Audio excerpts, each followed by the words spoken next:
कृष्ण। हिकड़ो नौजवान बालक, हिकड़ी कोई गलती थी वही उनको अनजाने में, तो सजा मिली जेल जी, 6 महीना जेल मिली। 6 महीना जेल जी सजा कटे करे जेडीमल वापस पंहिंजे गांव पियो अचे, रोज पंहिंजे माता पिता के हिकड़ी चिट्ठी लिखंदो, पर जवाब ना आयो वापस कोई भी। तो उनके लगंदो शायद मूंखे उन्हनि माफ़ न कयो आहे, अना मूंखों नाराज आहिनि, अनजाने में जेकी गलती थी वई। वापस अचे पियो पंहिंजे नगर, ट्रेन रेलगाड़ी में चढ़ियो, तो उन आखिरी हिकड़ी पंहिंजे माता पिता के चिट्ठी लिखी कि मुंहिंजा माता पिता, मां तव्हांजे चरणनि में प्रणाम तो कयां, सुभाणे मां हिन फलाणी गाॾीअ खां पंहिंजे नगर वापस तो अचां।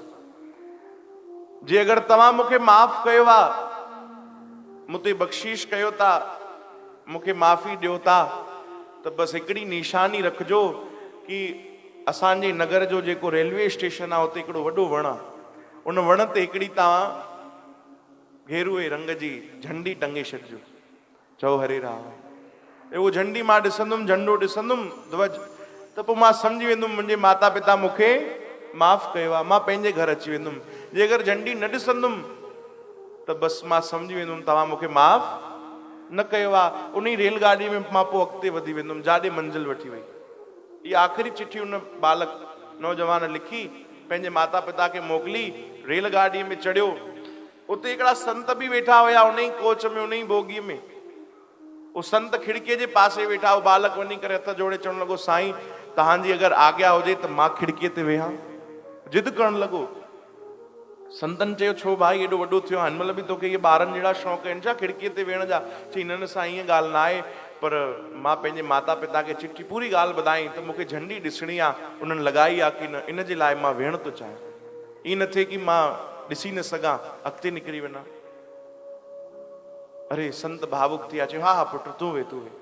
कुछ देर वेठो, तो जीअं जीअं रेलवे स्टेशन उनजी पास अचे, उनजो नगर साम्हूं अचे, त उनखे रोअण अचे, भावुक थी वञे कि झंडी लॻाई हूंदऊं कि न लॻाई हूंदऊं, मूंखे माफ़ कयो अथऊं कि न कयो अथऊं। रोअण लॻो। 5 मिंटे खां पोइ संत खे चवण लॻो, बाबा हिकु कमु कयो, तव्हां वापसि हेॾे अचो, वापसि तव्हां खिड़कीअ ते वियो। अरे छो भाई, हेॾी जिद पियो करे, हाणे वापसि थो अचे? चई न न, मां ॾाढो हिनमहिल रोआं थो, भावुक थी वियो आहियां। ईअं न थिए कि मुंहिंजे माता पिता झंडी लॻाई हुजे ऐं मूंखे ॻोड़ा भरियल आहिनि अखियुनि में ऐं मूंखे नज़र ई न अचे। चओ हरे राम। या ईअं बि थी थो सघे कि उन्हनि न लॻाई हुजे, मां एॾो भाव में आहियां कि मूंखे ईअं ई झंडी नज़र अचे। त तंहिंखां तव्हां ई सही मार्गदर्शन कंदव, तव्हां वियो मूंखे ॿुधाइजो झंडी लॻल आहे कि न। संतन चयो ठीकु आहे। हाणे हुनजी जेॾीमहिल मंजिल साम्हूं पई अचे, नगर साम्हूं पियो अचे, उहो अञा भावुक थींदो वञे, साईं वण नज़र आयो छा? चई न प्यारा, अञा नज़र न आयो आहे, थोरो इंतज़ारु कर, थोरो इंतज़ारु कर। जीअं जीअं जीअं जीअं साम्हूं आयो, संतनि खे वण नज़र आयो। साईं तव्हांखे वण नज़र आयो? संतनि जी वाणी चुप, मौन। साईं ॿुधायो, वण में झंडी लॻल आहे। संतनि जी अखियुनि में आंसू। हे वीचारो रोअण लॻो, चई साईं मां सम्झी वियुमि, तव्हां बि इन लाइ था रो, शायदि मुंहिंजे माता पिता मूंखे माफ़ न कयो आहे। कोई ॻाल्हि न आहे साईं, मां अॻिते वधी वेंदुमि, मां ग़लती बि कई आहे, सजा जे त मां लाइक़ु बि आहियां, मां अॻिते वधी वेंदुमि। पोइ परमात्मा जाॾे वठी वियो।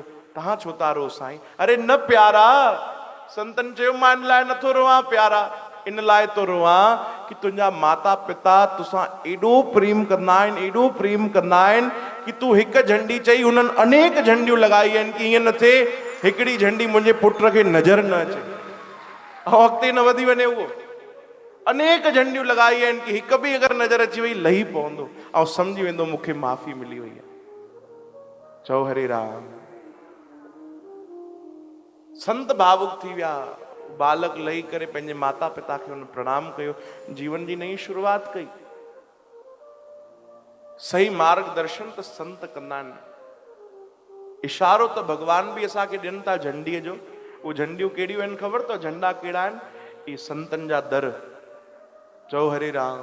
कि इन्हनि खे ॾिस ऐं बीह रहो, इन्हनि खे ॾिस ऐं जागी वञ, इन्हनि खे बीह ऐं पंहिंजे सत्संग जी यात्रा शुरू कर। चओ हरे राम। ई झंडियूं ई त आहिनि भाई, संतनि सतगुरनि जा दर। इते अची करे असां भगवान जी भक्ति करे, सेवा करे, संगत जी सत्संग ॿुधी करे परमात्मा खे पाए वठो।